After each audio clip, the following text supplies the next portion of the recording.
나는 하나님을 예배하는 예배자입니다.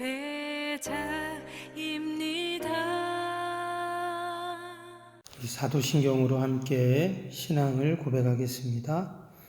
나는 전능하신 아버지 하나님 천지의 창조주를 믿습니다. 나는 그의 유일하신 아들 우리 주 예수 그리스도를 믿습니다. 그는 성령으로 잉태되어 동정녀 마리아에게서 나시고 본디오 빌라도에게 고난을 받아 십자가에 못 박혀 죽으시고 장사된 지 사흘 만에 죽은 자 가운데서 다시 살아나셨으며 하늘에 오르시어 전능하신 아버지 하나님 우편에 앉아 계시다가 거기로부터 살아있는 자와 죽은 자를 심판하러 오십니다. 나는 성령을 믿으며 거룩한 공교회와 성도의 교제와 죄를 용서받는 것과 몸의 부활과 영생을 믿습니다. 아멘.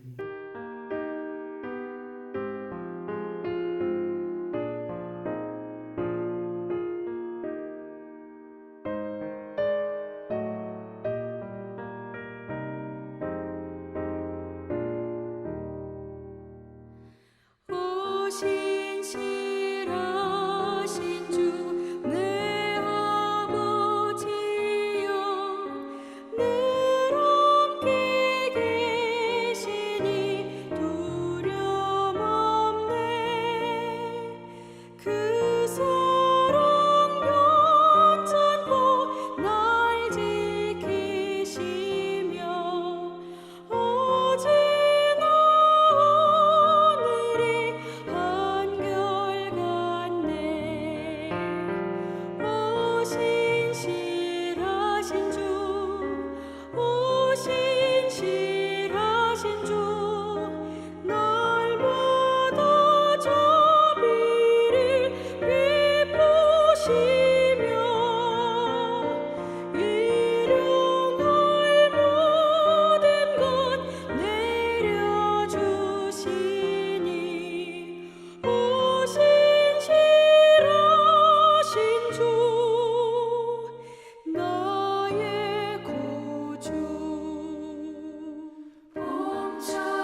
오늘 요한계시록 14장에는 3대 7중 재앙 외에 추가로 삽입된 재앙들이 나옵니다. 10장에서부터 지금 계속 그 삽입되는 내용들이 지금 계속 이어지고 있죠. 오늘 14장에는 그 시온산에 선 어린 양, 그리고 14만 4천의 성도들의 모습, 그리고 또 3명의 천사가 그렇게 이제 등장을 하게 됩니다. 오늘 이 내용은요, 이제 궁극적인 하나님의 심판과 또 우리 성도들의 승리에 대한 이제 그런 말씀을 이제 이야기하고 있습니다. 앞에서도 계속 그와 관련된 그런 내용이었는데요. 오늘 14장에는 그 13장까지는 그 어둠의 영, 그 붉은 용이었던 사단 마귀가 그 하수인들과 함께 이 땅에 내리는 또 믿는 자들을 괴롭히는 핍박하는 그런 어떤 어려움들, 재앙들이 이렇게 나왔다면 오늘 14장에는 하나님의 천사들이 나오고 또 우리 성도들이 또 그와 함께 승리하는 이제 그런 내용을 이제 기록을 하고 있습니다. 그래서 우리가 오늘 앞부분까지만 읽었는데요. 1절부터 14절까지 그런 내용과 함께 나오고, 그 다음에 이제 14절부터는 또 조금 다른데요. 곡식을 추수하는 그런 내용이 또 이제 이어집니다. 이 또한 이제 마지막 날 재림의 때에 우리 성도들이 구원받는 이제 그런 내용으로 쭉 나오게 됩니다. 오늘 특별히 14장에는요, 구별된 성도들의 모습을 설명을 하고 있습니다. 구약에서 이 거룩이라는 단어가 히브리어로 케도시라고 하는데요, 헬라어로는 하기오스라고 합니다. 근데 이 뜻은 우리가 잘 아는 것처럼 구별되다, 또 성결되다, 이런 뜻을 가지고 있습니다. 근데 평소에는 이 거룩이라는 것이, 구별되고 성결된다는 것이 그렇게 크게 구별되거나 사람들에게 별로 관심이 없어요. 거룩하다, 거룩한가 보다, 이렇게 이제 이야기를 하는데, 마지막 때가 되고 심판 때가 되면 완전히 상황이 달라집니다. 이 거룩이라는 것이 기준이 되는 거예요.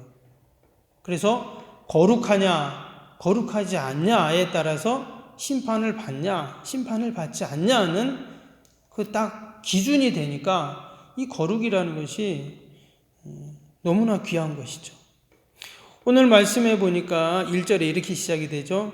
또 내가 보니 보라, 어린 양이 시온산에 섰고 그와 함께 14만 4천이 서 있는데 그들의 이마에는 어린 양의 이름과 그 아버지의 이름을 쓴 것이 있다, 이랬습니다. 여기 지금 14만 4천, 우리 앞에서도 나왔었죠. 구원받은 성도들의 그런 숫자라고 했는데, 그들의 이마에 지금 뭐가 써 있다 그랬냐면 어린 양의 이름과 아버지의 이름이 써 있다, 이렇게 말했습니다. 그러니까 하나님의 어린 양의 인치심을 받은 그런 자들이죠. 우리가 앞에 그 13장에서 그 붉은 용이 또 그 앞에 경배하는 그런 자들이 다 뭐라고 했습니까? 그들의 이마와 또 그들의 손등에 짐승의 표를 받았다 그랬잖아요. 그게서 666이다 그렇게 나왔었는데, 그거와는 반대로 오늘 14장에는 하나님을 믿는 우리 성도들의 그 이마에 또 하나님의 이름, 어린 양의 이름이 쓰여져 있다, 이랬습니다.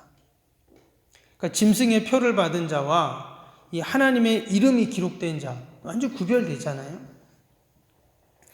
그래서 그들은 다 하나님께 인정받은 자들이고 또 하나님의 자녀들이고 구원받은 백성임을 이렇게 표시를 해놓은 것입니다. 이것은 사실 하나의 상징적인 그러한 이야기인데요, 바로 우리 거룩한 성도들을 말하는 것입니다. 실제로 지금 우리 이마에 뭐가 써 있는 건 아니잖아요. 그러나 이것을 우리가 영적으로 해석을 하고 이해를 하고 신앙적으로 우리가 볼 때 바로 우리 믿는 자들, 구별된 거룩한 성도들을 그렇게 이제 이야기하는 것이죠. 근데 평상시에는 그것이 별 의미가 없어 보이고 특별해 보이지 않지만 말씀드린 것처럼 마지막 때, 종말의 때, 하나님의 심판의 때가 되면 어떻다고요? 그 기준에 따라서 심판이 있는가 없는가를 이제 나누게 된다 하는 것입니다. 때문에 우리 성도들은 늘 거룩에 거하고 또 거룩한 삶을 살고 늘 거룩을 사모하고 또 거룩한 자의 모습을 우리가 잊지 말아야 할 줄로 믿습니다. 이어지는 3절 말씀 봅니다. 그들이 보좌 앞과 내 생물과 장로들 앞에서 새 노래를 부르니, 그러니까 우리 이마에 어린 양의 이름 또 하나님의 이름이 기록된 우리 거룩한 성도들을 말합니다. 그들이 새 노래를 부르고 땅에서 속량함을 받은 14만 4천 밖에는 능히 이 노래를 배울 자가 없더라 했어요.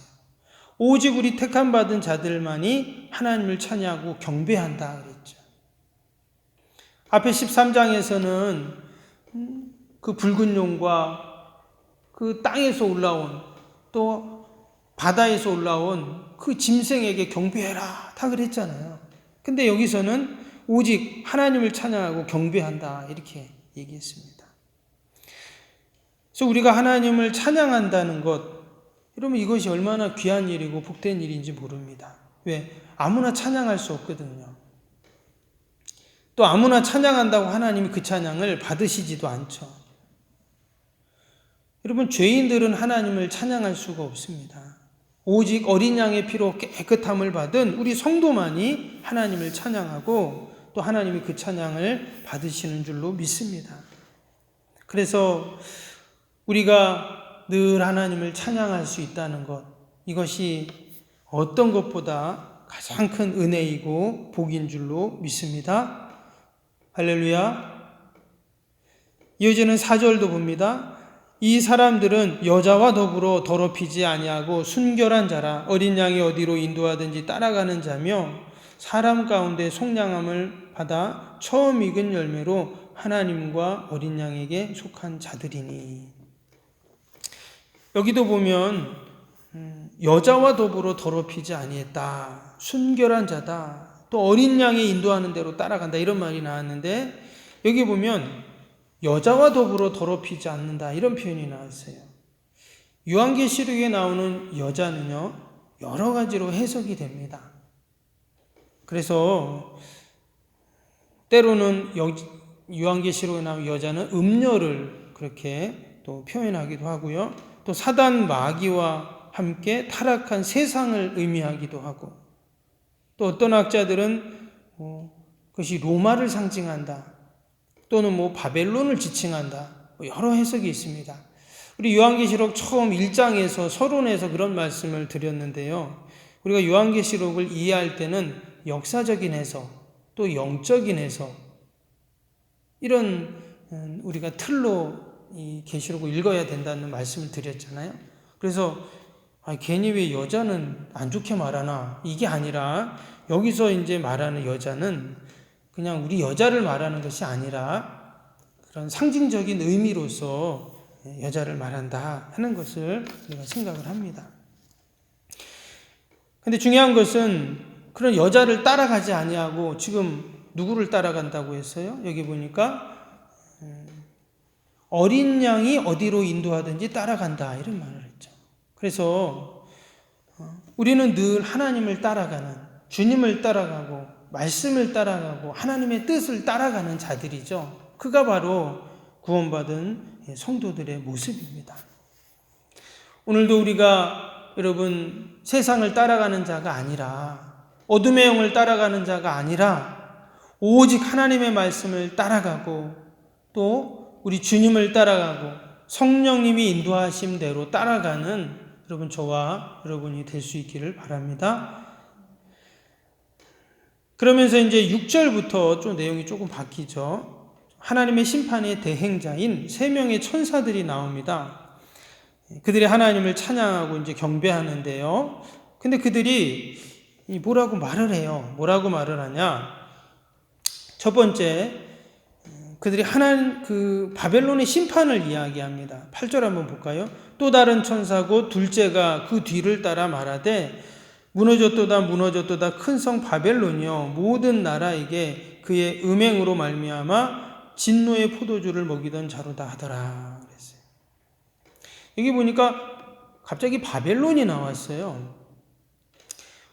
이미 바벨론은 이때 당시에는 다 멸망했죠. 바벨론이 페르시아에게 멸망하고 그 이후에 또 페르시아는 헬라에게 멸망하고 또 헬라라는 나라도 사라지고 이제 로마가 있는데 지금 역사적으로 보면 이 바벨론이 이미 무너졌는데 지금 여기서 지금 무너졌도다 이렇게 말합니다. 그래서 이제 학자들은 여기서 말하는 이 큰 성 바벨론이라는 나라는 실제 바벨론이 아니라 로마를 지칭한다 이렇게 이야기를 합니다. 그래서 뭐 바벨론이든 로마든 그들이 어때요? 그 나라에서 그의 음행으로 말미암아 진노의 포도주를 먹이던 자들. 그래서 그들이 하나님께 대항하고 대적하고 또 하나님의 택한 백성들을 괴롭히고 이랬던 나라들이잖아요. 로마도 지금 마찬가지입니다. 근데 결국은 그들이 다 진노의 포도주를 먹게 된다. 최후의 심판을 받고 멸망한다라는 것을 이야기하는 것입니다. 9절에 나오는 그 짐승의 표를 받은 자 얘기도 마찬가지입니다. 9절도 보시면 또 다른 천사고 셋째가 그 뒤를 따라 큰 음성으로 이르되 만일 누구든지 짐승과 그의 우상에게 경배하고 그 이마에나 손에 표를 받으면 그러면 그들도 어떻게 된다는 거예요? 결국은 10절에 그도 하나님의 진노의 포도주를 마시리니 그랬어요. 그리고 그 진노의 잔에 섞인 것이 없이 부은 포도주라 거룩한 천사들 앞과 어린 양 앞에서 불과 유황으로 고난을 받으리니 결국 그들도 다 하나님의 심판을 받게 된다 하는 이야기를 하고 있습니다. 이런 우리 성도들은 늘 거룩함으로 이 땅에서 살아가야 할 줄로 믿습니다. 왜냐? 마지막 하나님의 심판할 때 그 마지막 날 그 거룩이 심판의 기준이 되기 때문입니다.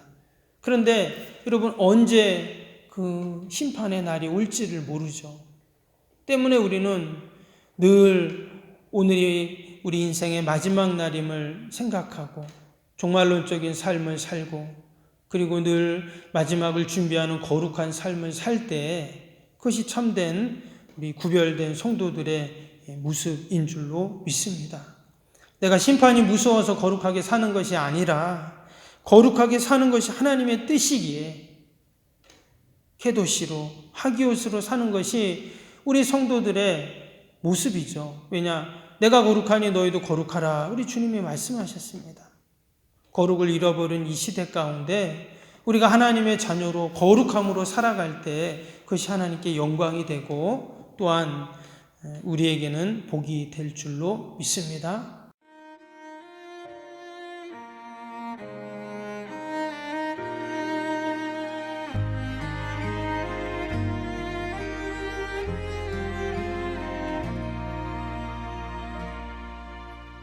나는 하나님을 예배하는 예배자입니다.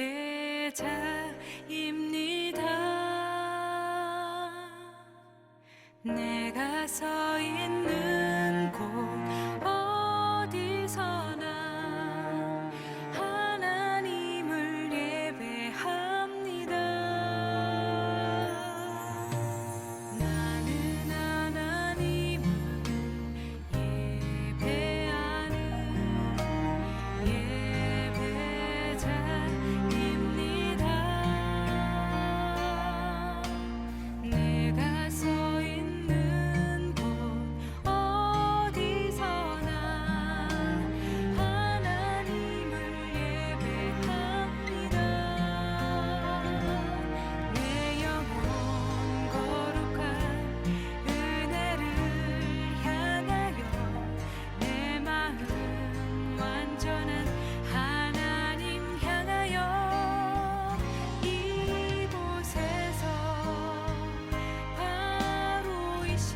시간 하나님을 예배합니다.